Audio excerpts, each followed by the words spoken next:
everyone, and welcome back to Tipoff 2023-2024. Ron Poniewasz, joined by Professor Larry Kelly, a member of the Luxembourg, Garbett, Kelly & George law firm. He is the current assistant baseball coach at Penn State Shenango, former varsity baseball coach at Shenango High School, and former ninth grade boys basketball coach at Newcastle High School. Larry Kelly, welcome aboard, my friend. Thanks, my man. Thank you. Always good to be back. A lot of stuff happening in sports. I listen to all kind of podcasts, none of which are as good as ours, I think, award-winning. But I was listening about the Pittsburgh Steelers and their choice of an offensive coordinator. Of course, your shirt speaks volumes about New England firing Bill Belichick, a guy who won 6 Super Bowls. I guess that's not enough. Somebody once told me you're only as good as your last game. Yeah. And apparently that's true. Mm-hmm. But I will tell you on air what I said off the air. Be careful what you wish for. The fans of New England wanted to get rid of Bill Belichick. Okay. Be careful what you wish for. Hey, don't lump me in with everybody. Like I told you, I still feel that he should be there. I wanted him there all along, and I will continue to feel that way. But we are here to talk basketball this week, Larry, and we have a couple segments to chat about. First off, we are going to talk about Athlete of the Week, and it's going to be kind of like a two-headed monster, so to speak. We're going to split Athlete of the Week into 2 parts, and then we will have our secondary topic. First off, with Athlete of the Week, I'll explain that. First, we are going to go with the Neshannock High competitive cheer team, which took 3rd place at the PIAA championship meet last week, doing so in the Class 2A large squad division. That was our print edition Athlete of the Week. And Larry, we had them a few weeks ago for the WPIL championship that they won. Very impressive for what those young ladies did, in the cheerleading realm. I said 2 weeks ago, I think when we talked about that, these are great athletes. And anybody that doesn't think so doesn't watch. Not only do you need athleticism, I read your column, or maybe it was Cody's column, the work ethic that these young women exhibit. It's like any other sport. They're in it 10 months a year. You just don't walk onto a competitive cheer team and start winning awards without time spent in preparation, in execution, in all of the things that make winning teams, whatever the sport may be. And to finish 3rd in the state, I've always said around here, it's a big deal to win the WPIAL championship. It is. And, the state tournament's kind of icing on the cake. And these young women won the WPIAL championship. That's a big deal. They finished 3rd in the state. That means there was about 50 teams that finished below them. That's pretty impressive. And as I always say, 20 years from now, when these young women are no longer young women, they're grown women, they won't necessarily remember the final result, but they'll always remember the journey, man. You never forget the journey that takes you to a WPIAL championship and a long run in the state. And that'll be something they'll be able to keep with them forever. Yeah, they were going for a three-peat. They had won it in 2022 and 2023 for the state title. On Friday, they actually had a zero deduction portion of their routine, so that advanced them all the way straight into the finals. There's 4 teams that compete in the finals. 3 of them go straight to the finals, and they were one of the 3 that went straight to the finals. And like I said, they did that with a zero deduction. And only one other team advances. There's a group of teams that go into the semifinals. So for them to rack up a zero routine or a zero deduction really says how good they were, especially on Friday. And apparently, in reading the column, and again, I apologize, I'm not, this is not my expertise, but apparently they were doing a pyramid and they had a breakdown on it, which the coach said, like, it never happens. And it just so happened that time on that day in this event. And I mean, hey, anytime you're dealing with one and done type of competitions, anything can happen like that. A blue pit falls, a line drives an out. you get a breakdown in a pyramid for the first time all year. I mean, it could happen. So congrats to them. It's tremendous effort. They're tremendous athletes. And in reading the column that was written by Cody, it's obvious how hard they work. Mm-hmm. Yeah.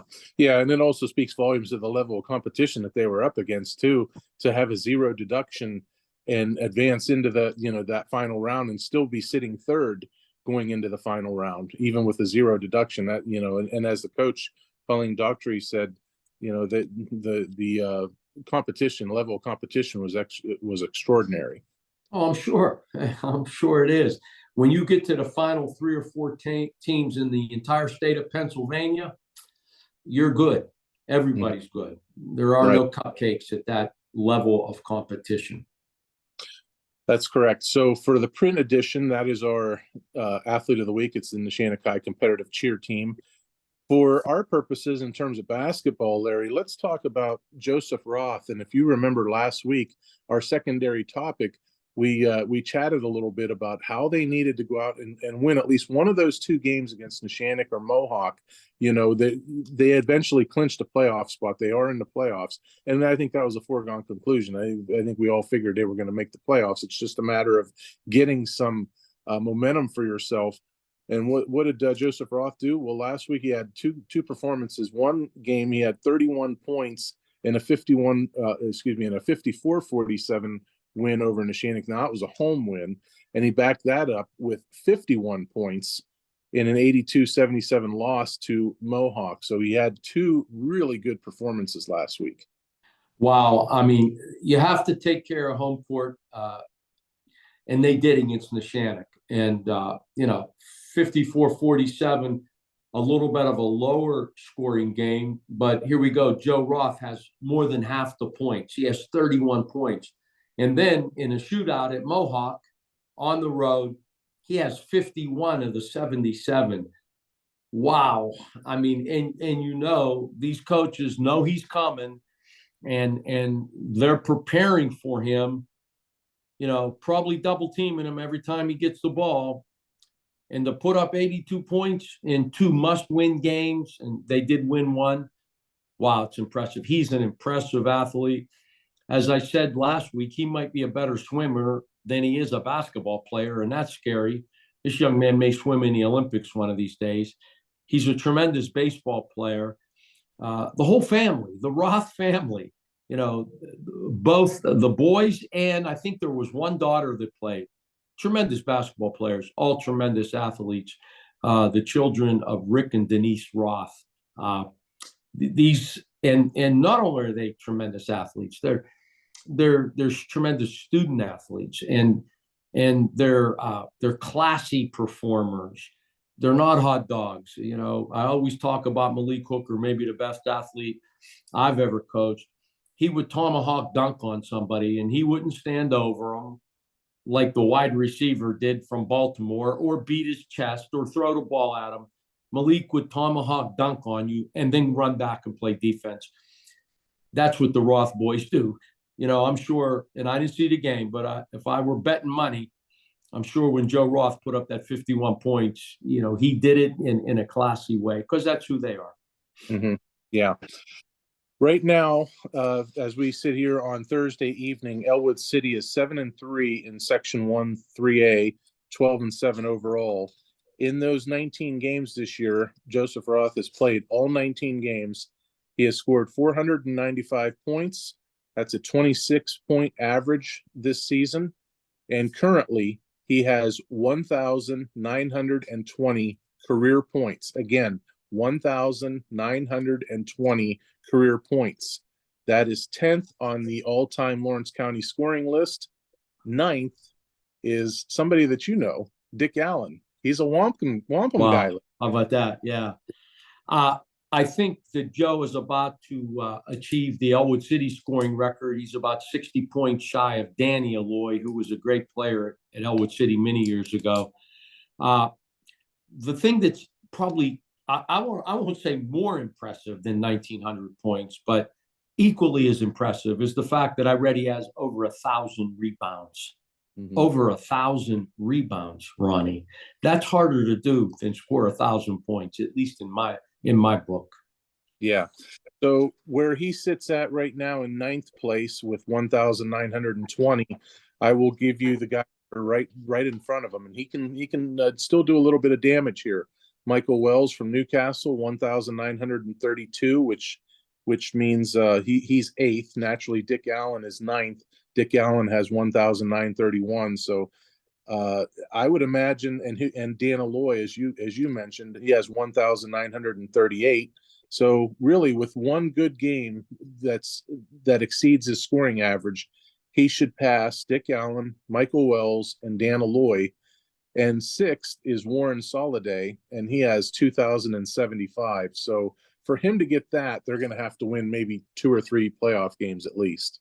And when Warren Soliday played, there was no 3-point line. And when Dick Allen played, there was no 3-point line. And I'm guessing those guys were both pretty good shooters. But look, to score, he's probably going to score 2,000 points. I'm pretty sure of that. And there are very few that have done that in Lawrence County. Who Yeah. are you have the list in front of you? Who are the 2,000?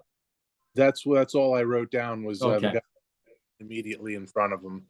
So Yeah. just to give you a perspective of who he can pass, and I think Warren Soliday, I think to reach him, like I said, you've got to, boy, you've got to win probably 2 or 3 playoff games, because you have 3 regular season games left, and if you average bare minimum 20, that's 60, so that gets you to 1,980, and then you need 95 points to reach what Warren Soliday has. Yeah, probably not going to happen. But I hope the young man gets 2,000 points, and I think he will. He's averaging 25 a game, and they have Mohawk and Neshannock out of the way, which are the 2 teams that I believe are ahead of them.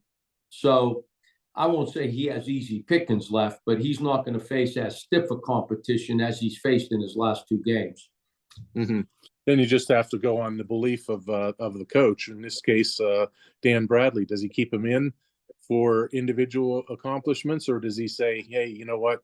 We have a team goal too of the WPIO playoffs, and let's not risk injury." Well, if a young man has a chance to score 2,000 points, I'm leaving him in. I'm going to because it doesn't come around very often. So I'm leaving him in that situation. And I don't run up scores against anybody. I was one of those guys that, especially at the 9th grade level, I knew in the first 3-4 minutes of the game if we were going to blow out the other team. And if we did, I made sure that nobody was embarrassed. That's just my belief. Mm-hmm. Okay, so we have talked about Joseph Roth and his great two game performance last week, and the Neshannock High competitive cheer team. That is our Athlete of the Week segment. We have one more topic, and we'll do that here next on Tip-Off. We all know there's an advantage to being the home team, to playing at home. And at LGKG, we have been your home team for personal injury cases involving automobile accidents and workers' compensation claims for over 90 years.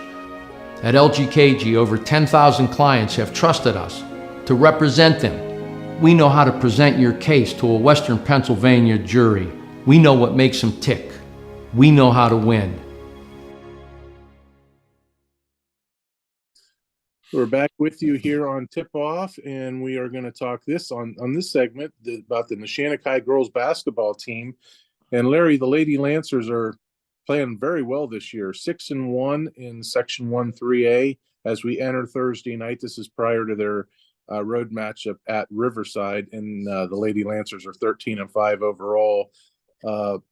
They won the first meeting between these teams, 53-21. So I would imagine, I think it's, if I was a betting man, I would say let's make Neshannock 7-1 in league and 14-5 overall. But for officially saying prior to the game, they're 6-1, 13-5. What a season for the Lady Lancers. They are young across the board. I believe Caitlin Freeze is the oldest player on the team in terms of grade. I think she's either a senior or a junior, and that's it. The rest of them are virtually sophomores and freshmen on this team. Tell me something I don't know.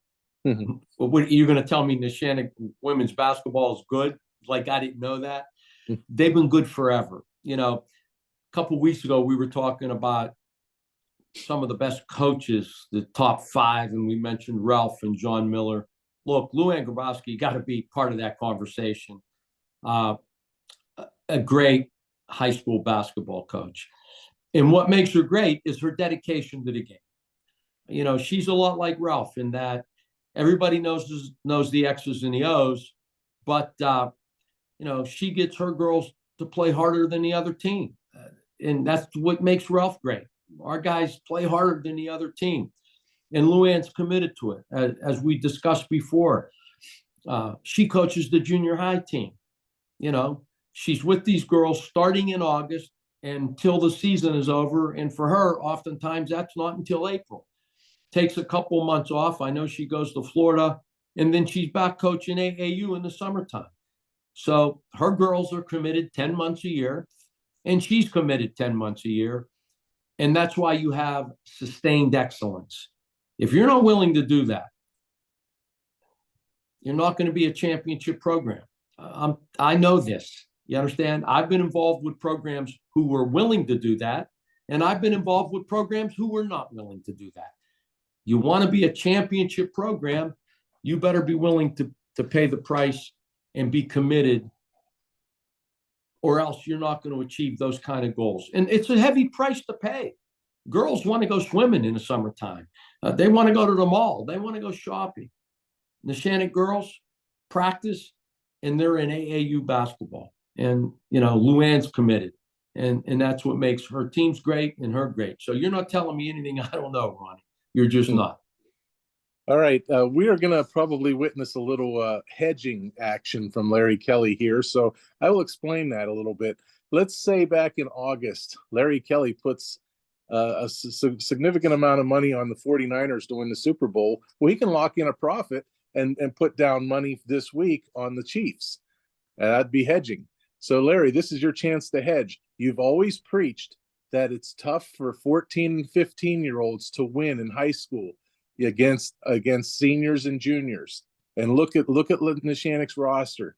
They're kind of proving that doesn't matter to them, that they're young and they're winning.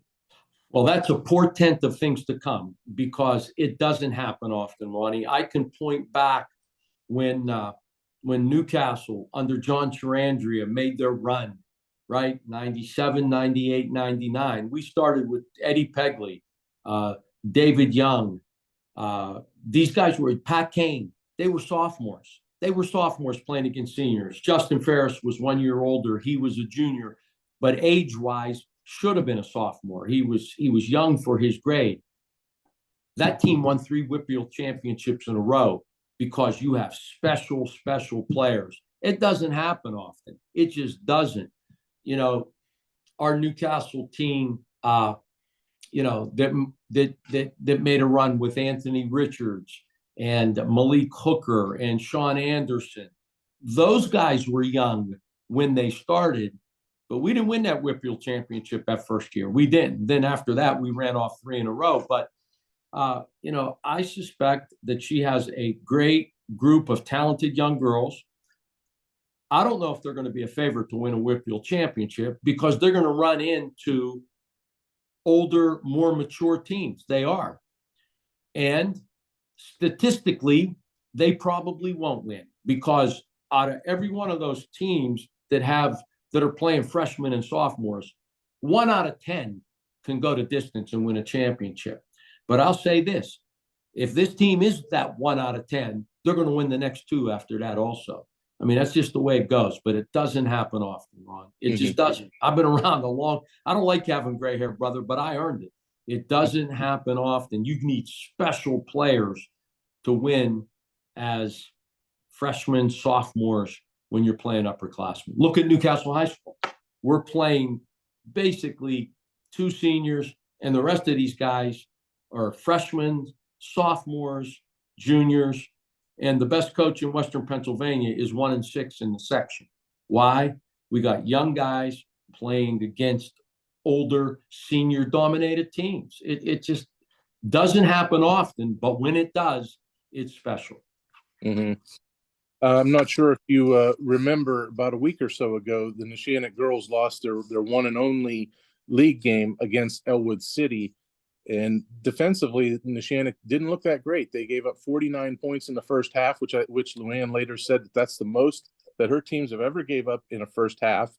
And I've covered her teams enough and I've talked to her after games enough. I can just about imagine at halftime, she probably told the girls, Ellwood's got 49. They get no more than 65 the rest of the way. And that would be 16 points.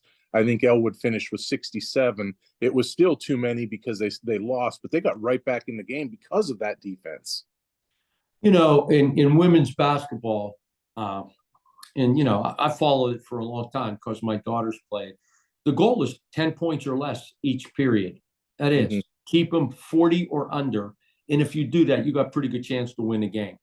And that's playing pretty good defense. I can't imagine Luann ever gave up 49 in the first half in any game. And the game has changed too. If I'm coaching today, I want teams to beat us. If they're going to beat us 2 points at a time, I am guarding that 3-point line. I am guarding the three, even more prevalent than it was 5 years ago.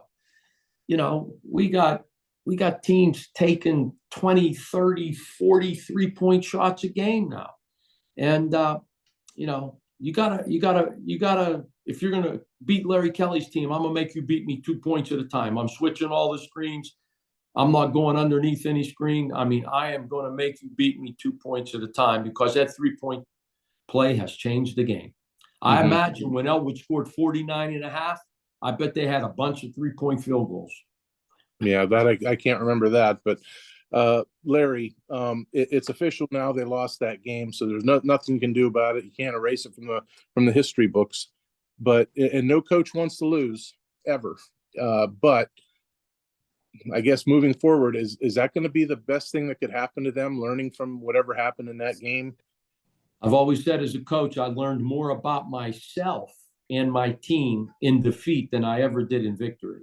So sometimes that loss can be a real stepping stone to making your team better, Because you examine, again, when you lose, whether it's a trial lawyer, I've learned more about myself in defeat than I have in victory. And same as a coach, I learn more about myself and about my team when we get beat. Sometimes it's easy to gloss over the mistakes or the things we're not real good at when you're beating a team by 25 points. So, yeah, that could make them better. That absolutely could. And, basketball is a tough game.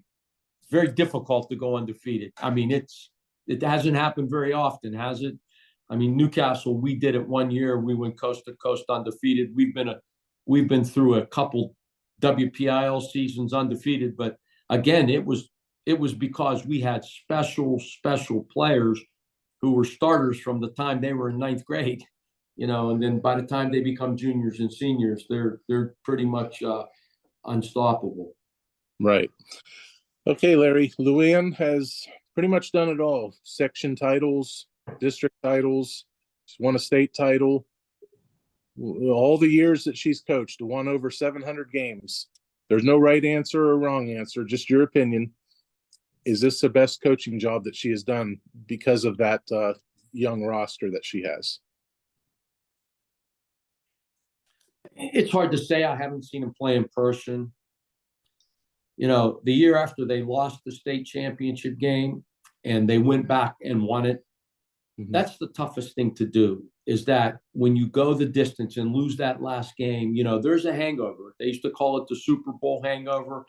And it's hard to get your team totally committed and laser focused the next year. My guess, that might have been her best coaching job, but that's a question for her, not for me.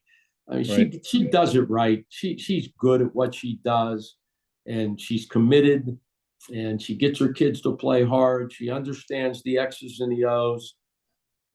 That's why she wins all. You don't win 700 games being average. And again, I was remiss last week when I was talking to coaches and high school coaches that may have been that top 5. She's certainly in that conversation. Absolutely. All right, Larry, let's talk real quick about a little bit of Red Hurricane report. and we talked off air. Newcastle boys are up against it Friday night. They got Central Catholic, essentially do or die for them. Yeah. I watched the game against Butler. I wasn't there, but I watched it on live stream. We hung around in that game. Beginning of the third quarter, they made a run. We're still not defending real well, and Ralph would be the first person to tell you that. Our scoring, not quite balanced enough. Little Ralphie's unbelievable. I think he had 24 again against Butler. He's averaging 20-something a game. And the one thing I keep harping on, I keep watching us offensively. We're a three-point shooting team, and I get it. That's the game today. But you got to get the ball in the paint, because when you do, good things happen. And normally you go to the foul line. And just another example, Butler went to the foul line 22 times. They were 17 for 22. And we went to the foul line 11 times. And we were 10 for 11. And little Ralphie got there 7 times himself. So, we need a little more, listen, this isn't rocket science, and Coach Belendo would be the first to tell you, we need a little more dribble penetration. We need a little more getting the ball in the paint, getting to the line. We just can't, I don't think, rely totally on that 3-point shot, which we shoot a lot of them, Ronnie. We shoot a lot of threes. And, we hit them. We're a good 3-point shooting team. I'm telling you, as a team, I think we're shooting 40%. That's tremendous. Maybe somewhere between 30. Little Ralphie's shooting 40 himself. Probably as a team, somewhere around 30, 35, which is pretty good. You shoot 33% from 3. That's like shooting 50% from 2. But we got to defend a little better, and I still think we got to get the ball in the paint a little better. And if we do, listen, nobody wants to let Newcastle win these playoffs, because if we get in, we're going to be dangerous. Nobody's going to want to play us. Nobody, I'm telling you. But this is going to be a tough game. I think Central Catholic is the best team in the league. I watched that game. We were down by 5 points with 15 seconds to go in the game and won the game. And, Ralphie hit a 3-pointer from the logo, and then they threw the ball out of bounds, which kind of gave us a chance. They got the ball. If they had got the ball in bounds, they probably win that game. So I plan to be there Friday. I can't. My wife has plans for me, but I know you'll be there and you can give me a report. But listen, I still see a lot of good things coming from Newcastle, and nobody's going to, if we get in the playoffs, nobody's going to want to play us. Nobody's going to want to play us. So we'll see. You certainly stole my thunder on that one, because that was the next point I was going to make is every coach that's in contention or has already clinched a play, but they're probably rooting like hell against Newcastle, because they don't want Newcastle in there, because it doesn't matter what they have on the team in terms of talent. It's, Ralph Blendo's the X factor. And then from there, you don't want them in there, because Ralph can scheme it up and his players will come together and play well and play hard for him. So, yeah, I can imagine a lot of teams are rooting like hell that they miss. I'm just telling you, we're dangerous. We're close. We're close. We're really close. I watch these games and we're just hanging in there, and this little Ralph's something special. I'm telling you, he is something special. There's no stopping him. He's going to get 25, 24, 25 a game, every game. Yeah. Seneca Valley and Pine Richland, I believe, are the 2 teams above them with 2 league wins. So it's probably mainly going to come down to when they play head-to-head again, that this second time. If they can beat both of those teams and at least get a split, there's a good shot that they can get in there. Be nice if they can beat Central Catholic on Friday night to assist in that, but certainly let's go from there. Get those 2 wins against Seneca Valley and Pine Richland that are right above you in the playoffs. Yeah, we got Seneca Valley at home. I mean, I don't want to say we should have a big advantage in that game. Pine Richland, anytime you're playing a high school basketball game on the road, it's not easy. Yeah. That's for sure. It's going to be tough. Uphill climb for the Canes, but we know they can do it. They've got the talent. They've certainly got the coaching staff to do it. Anything else, Larry, you want to say regarding? That's it, my man. That's it. Hopefully next week when we talk about basketball, we'll be praising the efforts of Neshannock High and following the Joe Roth story and the Neshannock girls story. And we're getting down to the nitty gritty, man. It starts getting fun. It's always that second week of February. Regular season's over, pairings, meetings, playoffs start. Man, it gets exciting. Playoffs. I miss it. I got to be honest. I miss coaching hoops. I do. I sit home, and even when I'm watching the live stream games, I'm screaming at the computer screen. My wife looks at me like I'm crazy. But rightfully so. I miss it, but it's getting exciting. I love it. Yeah, we need Jim Mora. We got to get in his pocket too, like DraftKings did, and show him some money so we can get on here and say playoffs. Yeah, that'd be fitting. So. Hey, Pitt's playing a little better. Pitt basketball. I watched them last night. I want to get a shout out to a guy that hasn't had a lot of playing time recently, Will Jeffers. This kid is tough, man. He reminds me a little bit of the old days when we had Dewan Blair, Chevy Troutman, Ontario Lett. This kid's only 6'7". He was guarding a guy about 6'11", and just was muscling him, playing physical. Put the stop on the center from Wake Forest, and that's what turned the game around for Pitt last night. They were losing by 10 at halftime, came back to win. It reminded me of old-time Pitt basketball when they just out-physicaled the other team. So Will Jeffers had a great game for the Panthers last night.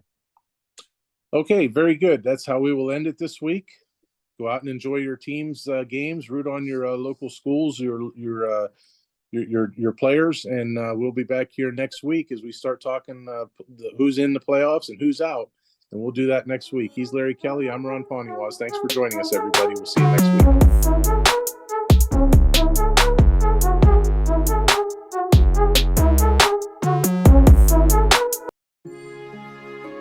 We all know there's an advantage to playing at home, to being the home team.